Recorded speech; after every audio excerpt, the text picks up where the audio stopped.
And when I was young, in my early 20s, wandering around India, trying to sort all this out, having taken some psychedelics, but reading yogic texts and Mahayana texts and all this, I discovered in every culture there is what I call wise old man wisdom, or wise old woman wisdom.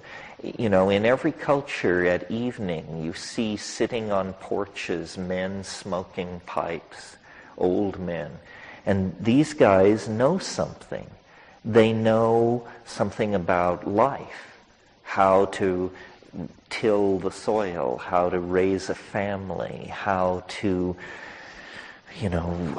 shepherd children through their marriages and so forth and so on. But what I did not find in these cultures was any knowledge of this gratuitous grace. This is like a secret of some sort. And it's a true secret in that telling it does not give it away. I know this because I've been trying to tell the secret for 25 years to anyone who would listen, as you listen tonight.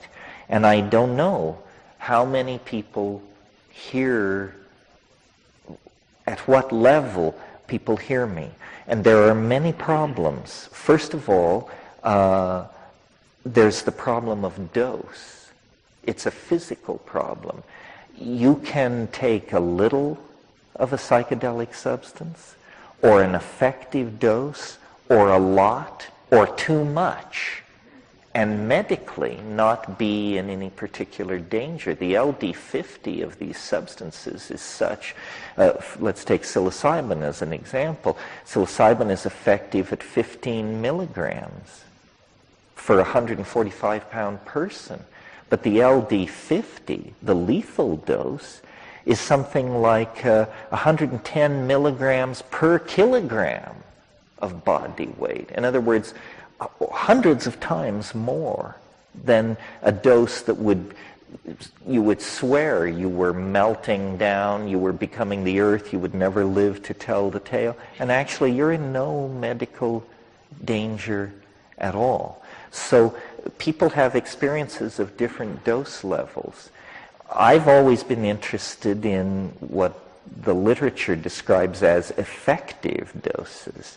What this means is that you're so loaded that a guy standing there with a clipboard looking at you is completely convinced you're totally loaded. All pretense dissolves. At these higher doses, the machinery of phenomenological description begins to come to pieces on you. And in my experience, someone mentioned the difference between mystical experiences and psychedelics. There are enormous similarities and enormous differences. If you study the mystical literature of Hinduism, Christianity, Buddhism, it all triangulates toward unitary states. The Bodhi mind, the white light, the ineffable, the unnameable, the radiance, vocabularies like this, which indicate some kind of homogeneity. Well, in my experience, though, when you push LSD, there is something somewhat like that. LSD is not my idea of the paradigmatic hallucinogen. It's different in many ways.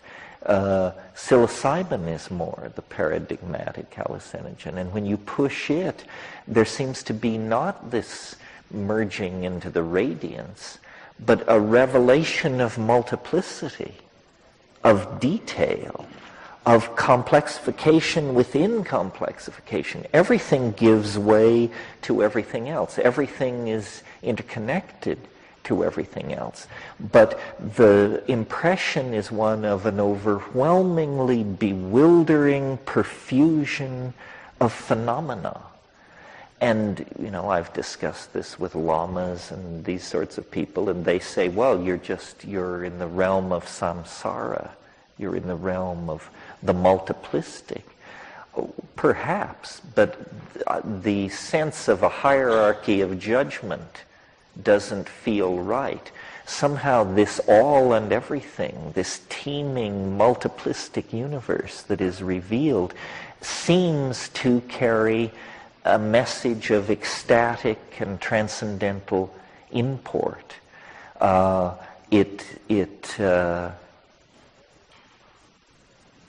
It's all and everything, in Gurdjieff's phrase. And one of the ideas that I want to explore with you in the course of the weekend is, most discussions of psychedelics orbit around what will it be like when I take it. Well, that's very interesting and, of course, important to the individual. But to me, an equally interesting question is, what has been the impact of this experience on the evolution of human beings over hundreds of thousands of years? In other words, what is it that we share with this planet, a kind of coevolution, not only with another order of being, which it certainly is, but the great confounding fact that I've brought back from my excursions into these places is that there is an organized intelligence in there, out there, over there, far more alien than the cheerful pro bono proctologists that haunt the trailer courts of the less fortunate. A truly alien presence, not interested in our gross industrial output or in imparting, salutary technology upon us. Well, then what does it mean that our culture has sealed us off from this information?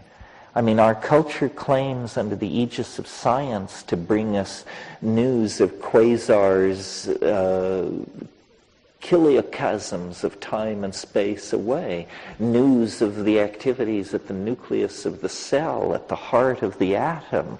And yet, here's a world that begins right behind your eyebrows, that any mention of it either brings talk of mental pathology or how you've transgressed certain laws of the village.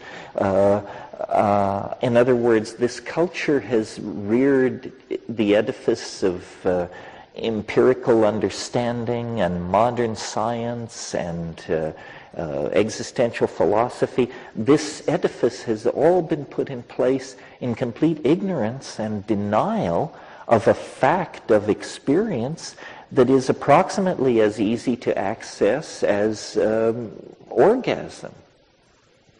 I mean, by different means, but nevertheless not far away. And yet we in the West have navigated for 1,500 to 2,000 years with this simply an easily repressed rumor. How did we get into this situation?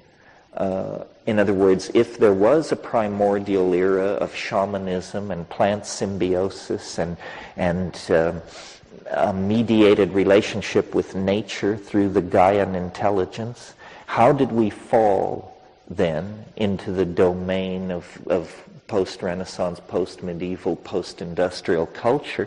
And then, what is the implication for the future of, in this dark hour of complete overcommitment to technology, economic solutions, rational reductionism, materialism, so forth and so on. In the darkest hour of our commitment to these things, this news arrives from these repressed Aboriginal people that we have marginalized and humiliated in the process of building our own version of a global culture. Well, obviously I'm not going to try to answer these questions tonight, but this, to my mind, in the 11th century, when the Islam swept across Asia Minor, in Isfahan, in Iran, they built these immense mosques with mosaicked, vaulted roofs. And one of the great historians of Islam said of the city of Isfahan in the 10th century, he said, it is half the world. A single city, half the world. In a way, psychedelics are half the world. And yet, how few people have ever visited these sites, have ever stared into these particular vistas of beauty. And as was said in going around the circle, the impact of these psychedelics, where they hit us hardest, is in the domain of visionary imagining and the effort to communicate about our visionary imaginings. In other words, where they hit us hardest is in the domain of art and invention and novelty. And we have built a culture that, however hostile it may be to the psychedelic experience, it is incredibly friendly toward novelty, innovation, creativity, cultural evolution, celebration of difference, so forth and so on. So I would like to believe that the long prodigal journey of Western humanity to a well-nigh perfect understanding of the nature of matter and energy and space and time, that prodigal journey can only be redeemed and made meaningful if the things learned in the shamanic descent into history, which it is a shamanic descent. I mean, we have achieved what the alchemists only dreamed of, and we've achieved it, strangely enough, by abandoning their illusions. They were epistemologically naive. You do not discover fusion by endlessly rarefying mercury. You do not disentangle DNA by heating chemical vessels in horse dung. We had to abandon the naivete of alchemy to achieve its goals, which were mastery of space and time, control of human longevity and health and psychological well-being.